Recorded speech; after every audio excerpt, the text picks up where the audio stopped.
Jinên Ömeliya Mêrdînê ewilî çûn kursên navenda perwerdeya gel hînê çêkîna gelek tiştan bûn jinan paşê berhemên xwe di pêşaneyê de nîşandan kesên çûn pêşaneyê berhemên pîrekan zaf eciband.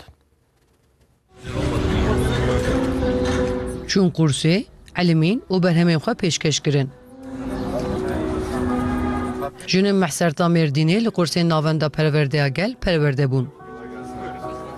Ji xênê hînbûnê li vir bi jinên din rehatin bahev û sebra wan bi hev hat.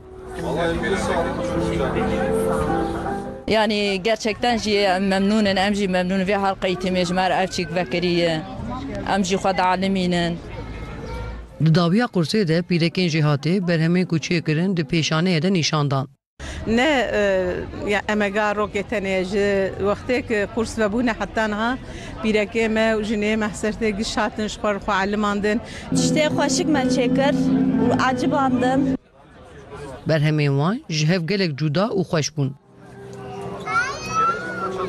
Tiştê xweşik çêkirine û tiştê xweşik pêşmekirine û em geriyan sersergî hemû pir tiştê xweşik çêkirine destê wan sax be wan pîroz dikim.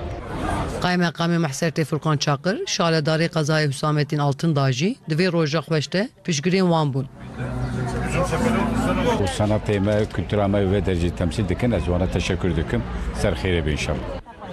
Jinên Mehsertê dixwazin di gelek waran de xwe pêş bixin.